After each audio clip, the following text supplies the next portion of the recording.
4.5 কোটি মানুষ বিভিন্ন উত্তরাঞ্চলের জেলাগুলোতে তলিয়ে গেছে।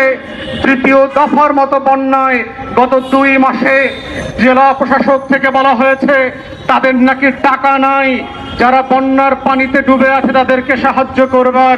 লক্ষ লক্ষ মানুষের ইন্টারভিউ শুনলাম, গত 4 সপ্তাহ ধরে কোনো খাবার নাই, পানি নাই, শুকনো বিস্কুট নাই, অথচ টাকার শ্রাদ্ধ করবার নামে দেখেন এই নয়া আওয়ামী ইস্ট ইন্ডিয়া কোম্পানির মির্জাফর আর খসিদ বেগমরা কিভাবে টাকার লুটপাট করে।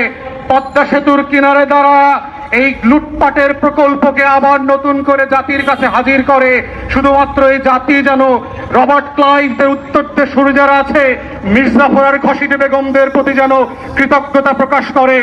আমরা বারবার বলেছি আওয়ামী ইস্ট ইন্ডিয়া কোম্পানির সাথে একমাত্র তুলনা হবে সেই পলাশীর প্রান্তরের ইস্ট ইন্ডিয়া কোম্পানির সাথে। এই দখলদার সরকার